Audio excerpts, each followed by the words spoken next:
So the giant pirates pull up at Egghead to help Luffy and them escape, and they start helping carrying Bonnie, trying to get everybody to their ship. And of course the Marines are doing everything they can to stop this shit, but Vegapunk's on the ground bleeding out, telling Luffy and Sanji that if they move him, he's gonna die from internal hemorrhaging. Now Luffy's like, what you mean? We promised to get you out of here. But he says, I've made my bed here and there are things I must protect, and asks Luffy to watch over Bonnie because she'll be a target the rest of her life. But Saturn's just over here seething with rage and oozing poison before he just starts attacking him. Now Luffy's jumping around, dodging him easy, and Sanji grabs Vegapunk to get him out the way. But Kizaru kicks him in his face to separate them, and with no hesitation, lasers Vegapunk through and through. And he hits the ground, but Sanji just picks him up and keeps running, as Luffy grabs both Saturn and Kizaru, saying, you know there's no way I'm letting you two escape, right? And look, my man's Kizaru tired of this shit. But after Vegapunk got hit by the laser, a broadcast started playing on the island, and it's Vegapunk talking to his satellites about getting some information out to the world, and how they can prevent this broadcast from being cut or censored. So everybody's looking around like, what's going on? As Vegapunk says on the broadcast that they're transmitting this globally to all transponder snails. So they'll wait 10 minutes before revealing this information so that everyone can gather and get ready to hear it. But the giants are still fighting to help the Straw Hats escape, while the world elders are concerned because they have no clue what Vegapunk is going to say in his broadcast. So they want to stop it by any means and figure it's being transmitted from the top of Punk Records. Now again, the broadcast is global, so everyone's grabbing their transponder snails and putting the TV on basically. Everyone knows Vegapunk's the smartest scientist in the world, so everybody's stopping to hear what he has to say. Now Kizaru and Saturn try to attack Luffy to free themselves, and he sees his punches aren't working on him, so he just slams them into each other, and in true cartoonish fashion, squashes them into like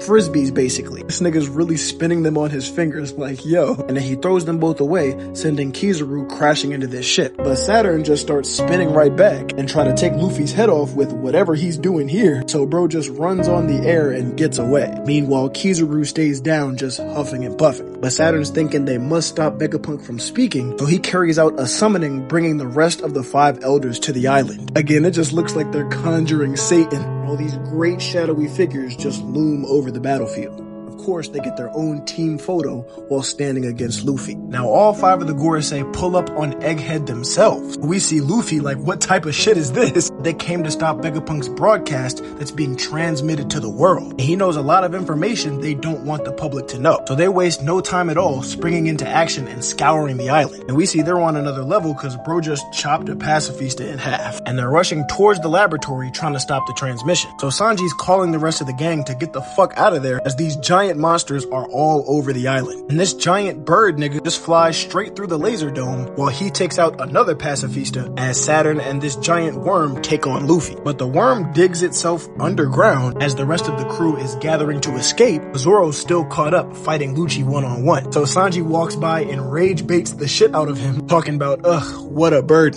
So after hearing that, he says, oh fuck no. 3 sword style, spotted leopard, have a hunt, and just blitzes the shit out of Lucci. But the giant worm that went underground popped back up and ate Luffy, but the giants came through with this follow-up, slicing it open and saving him. So they're all just laughing and having a reunion mid-battle, saying they had to come see him. But again, the giant bird nigga really did fly through the laser dome, and he starts approaching the laboratory. And Jinbei can sense that their hockey is on another level, so he's trying to hurry up and get the fuck out of here. But Zoro sees that Lucci's still standing and trying to continue the fight, but again, Sanji's calling like, bro, grab Zoro and get the fuck out of there. So he just grabs him like, come on, you've already won. And he apologizes to Lucci as he finishes him off with some fishman karate. So he falls down and they take off, but the giant bird nigga pulls up immediately asking Lucci for an update. So he tells them that York's in the laboratory and they have 6 minutes till Vegapunk's broadcast really starts. Then Lucci also mentions that Kaku's in the lab somewhere, hoping he can be spared. But this nigga said it's hard to single out a lone insect when you're exterminating the hive. Now again, Luffy's just catching up with the giants and joking, which throws the Gorosei off because their protection makes this shit more complicated. And they're joking looking at the beastly Gorosei, saying it's like we're back in the jungles of Elbaf. Now they already spoke with Sanji, so they know where to meet up with the crew, so they blow this big ass horn signaling that they're about to escape. But after realizing they're trying to retreat, the giant pig Gorosei makes a massive conqueror's haki roar that's shaking the whole fucking island, and the giants gotta protect themselves as Luffy just like brushes the damage off as a joke because his literal scar flies off of his chest. So the giants ask if he's alright, but he just starts putting his scars back on like this shit is a joke or something. Then the pig tries to charge them, so they both block it as he asks why they're helping Luffy, but they just say it's cause he's our homeboy and counter him right back. Now Luffy about to use his Tomb Force.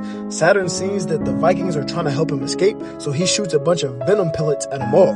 Bro grabs a tree out the fucking ground, chews it like corn on a cob, pulling some paint and a paintbrush out of literally nowhere to cover it and make it look like a bat. He also pulled this hat out of nowhere for winding that shit up and cracking them shits right back at Saturn. And he laughing, talking about have a taste of your own medicine. Again, this man is fabricating objects into reality and just reversing people's attacks back on them. But Luffy ain't even know they were explosive, so they blew themselves up. Luffy still says we gotta get going because they can't die as they all start regenerating. But they're all still just laughing and joking while they run together, while the rest of the crew is getting together as well. And now the bird elder makes it to the lab where York is, and she's screaming terrified because Yo looks like a monster, while we see Kizaru still just laying down after Luffy threw him away. And mentally he's distraught because he did just kill his best friend. So he just wants to lay here and rest. And also the Iron Giant is making its way towards the fight. But the Navy's still distracted fighting their own pacifista and trying to take Bonnie out so they can get control back over them. So it's a whole bunch of shit going on. Frankie's out here punching vice admirals in they shit. Bonnie's getting her licks in on these niggas, turning them into kids. Everything going crazy. Then it shows York and the Elder in the lab trying to figure out how to stop the broadcast. She's trying to figure out where they hid and set it up, but he gets impatient and just blasts a hole through the lab. And she tells him to stop because one wrong blast and he can blow up the whole fucking lab. But he's just telling her to figure it out because they'll do anything to stop this broadcast. But then he says he senses a small voice coming from above them, so they figure it's a transponder snail up in the top of Punk Records that they can destroy and stop the transmission. So he goes up there as it cuts over to Stussy chatting with Kaku, and he's trying to joke saying everybody abandoned her, but really she chose to stay behind so the crew could get away. Now the gang's right here and they're waiting for everybody so they can coup de burst off the island, and Stussy stayed behind so she could deactivate the laser dome. But Edison also has to do something else to make sure they can reach the water, so he goes off on his own and goes through the dome to carry out his idea. But then back over here with Luffy, the giant worm is starting to pull the giants and him in like a black hole. And look at his face, he fighting that shit for just kicking a building at him, talking about some chew on that. And it works, but after that he runs out of Gear 5. And he says he's hungry, so they offer him some Hakarl, like a shark meat ration, and he eats that shit right up. And he's back to flexing his muscles. So he tries to punch the hog with a red rock, the same shit he hit Kaido with, but that shit actually hurt his hand. What the fuck? Now he's not in Gear 5, but still. And as the crew is on top, we see Saturn creep up as the horse guy stops Bonnie and Frankie, and the giant bird elder seems to have found the transponder snail. So the broadcast is set to go off in 30 seconds, but it's looking like he's gonna stop it, as he also sees Vegapunk's real brain in Punk Hazard. Now this is the elder for reference. Shit crazy. But once he steps on it, the broadcast keeps playing. So he starts raging out because he got tricked, but also because Vegapunk about to spit that truth. Now Dr. Vegapunk's gonna reveal the government secrets to the world through a final broadcast that he set up to start playing after his death. And remember, the whole world knows he's the smartest man alive, so everybody turns on their transponder snails to hear what he's about to say. So all the elders are panicking because he plans to finish what Ohara started and really flip the world on its head. Now Sanji's still running away with his body as he sees one of the elders about to attack Frankie and Bonnie. So you know he runs over there and kicks him in his shit. And then he gets countered right back with a bite from a horse's head, and Vegapunk goes flying, but some giants come over to help them. But on the broadcast, Vegapunk confesses that I've committed 2 grave sins and that he'll soon be executed for his transgressions. So he basically tells everybody that he's dead, which just shocks them all, and even Caesar's mad, talking about you can't just die, I didn't get to surpass you. But he says, please don't assume those who kill me are evil, regardless of who they may be. I don't intend to discuss right and wrong, he just wants to tell everybody the truth. And as Saturn's walking down the crew, he recognizes Robin and starts trying to kill her specifically, so the whole crew comes to protect her again. Chopper with the guard point, Nami with Zeus, and Usopp and Brook doing what they can. But then Vegapunk cuts to the chase and says that our world is sinking into the ocean. So everybody's like, hold the fuck up. Even the Marines are thrown off. Akainu ain't even saying shit. And there's also a bunch of people laughing who just don't believe him. But Doflamingo laughing his ass off and Impel down, talking about, hey, aren't y'all supposed to protect the prisoners? What y'all gonna do if this whole shit get flooded? But even Magellan's like, you have a point, and mentions that the sea rising earlier already wreaked a bunch of havoc, but that was only 1 to 2 meters.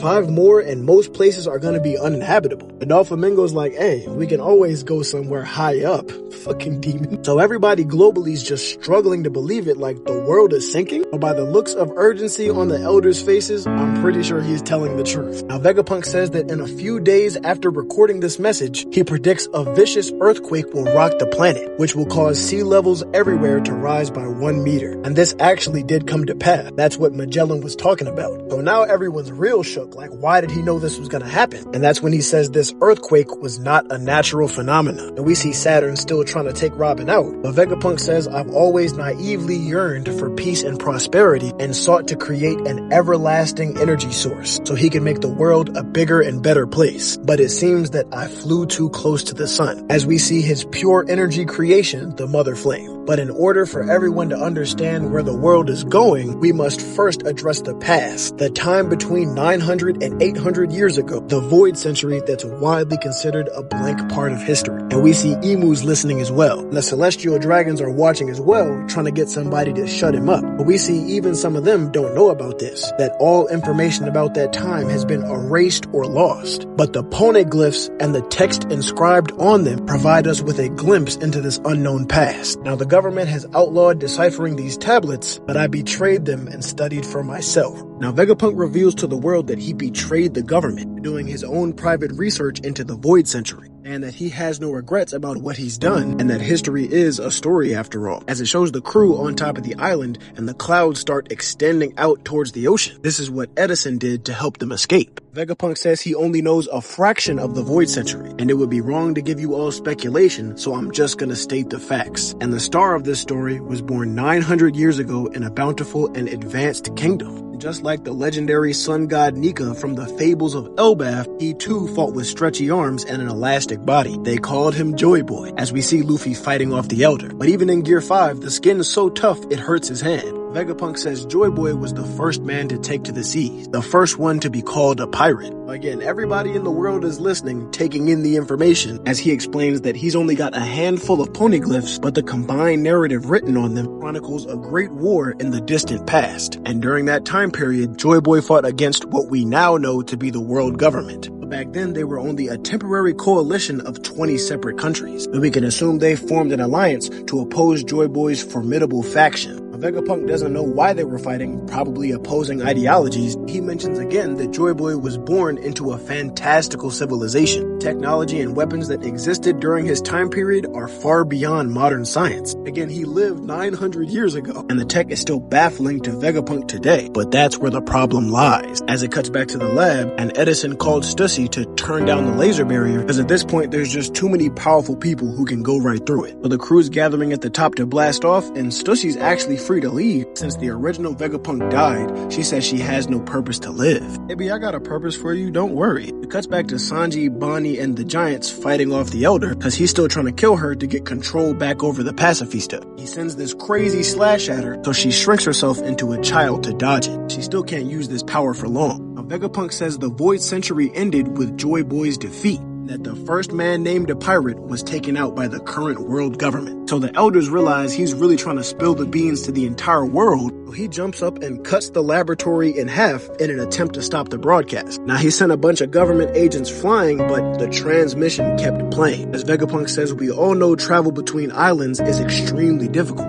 The seas are so dangerous that most people are just content living and dying where they were born, without ever experiencing any other culture. This is common to us, but it wasn't like that 1,000 years ago. A cataclysmic ecological disaster occurred during the Void Century, and the ancient world was swallowed by the ocean. We are now living on top of the remnants and continental fragments of landmasses that once were. The world of 1,000 years ago is unseen and at the bottom of the ocean. Though everybody's shitting their pants, just like me, he says, I know it's hard to believe on my word alone. There used to be multiple vast continents, not just the red line. But this change helps us understand how a century of history could be censored. Really, that should be damn near impossible, but during that century, the sea level rose by a staggering 200 meters. So now everybody's really losing it. A warship's only 60 meters tall. 200 is crazy. There's still a whole lot of people joking around because they don't believe him, but a lot of characters we've met are pondering what he's saying. Now, how could such a flood occur?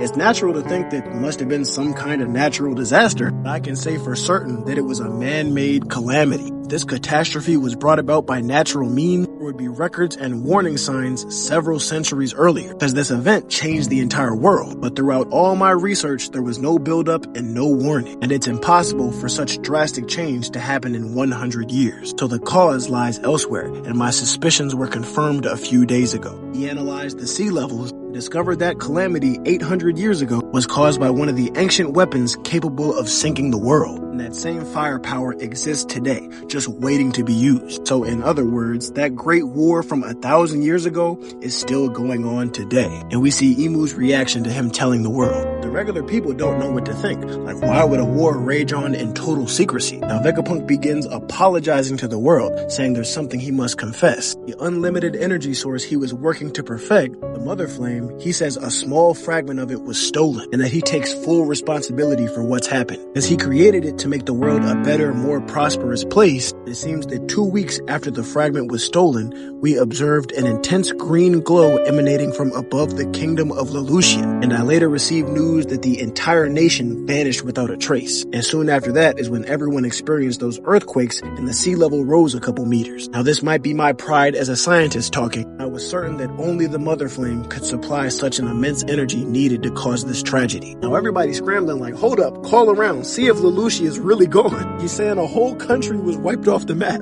He says they used the Mother Flame to power an ancient weapon. Now of course these weren't his intentions, so he bows and apologizes to the entire world for this grand act of mass murder. Use the technology he created. The people aren't really turning on him, they're saying it's not his fault. And he explains that there were once 3 great ancient weapons. Joy Boy attempted to ensure that they would be passed on to future generations. But that begs the question, why? Hasn't the world sunk enough? It's so ambiguous, we can't even discern who's evil. But the day of answers is coming. Consider this a warning. And when that time comes, everyone will fear the notion of a sunken world. The Void Century is still an enigma, but there are those who know what happened in its entirety. He's talking about Gold Roger's pirates. So everybody gets mad as shit like, what? Why the fuck would pirates know all our history? Well, Vegapunk asks, why would they fade away without telling a soul? Why didn't they act? It shows Rayleigh passing out drunk, telling Vegapunk not to be an ass and take it away from the youngsters. The thrill is theirs to seek now, right, Roger? And at the same time, York realizes how much Vegapunk had caught on to her betrayal and puts it together that the transmission is coming from the Iron Giant. She tells the elders to target him.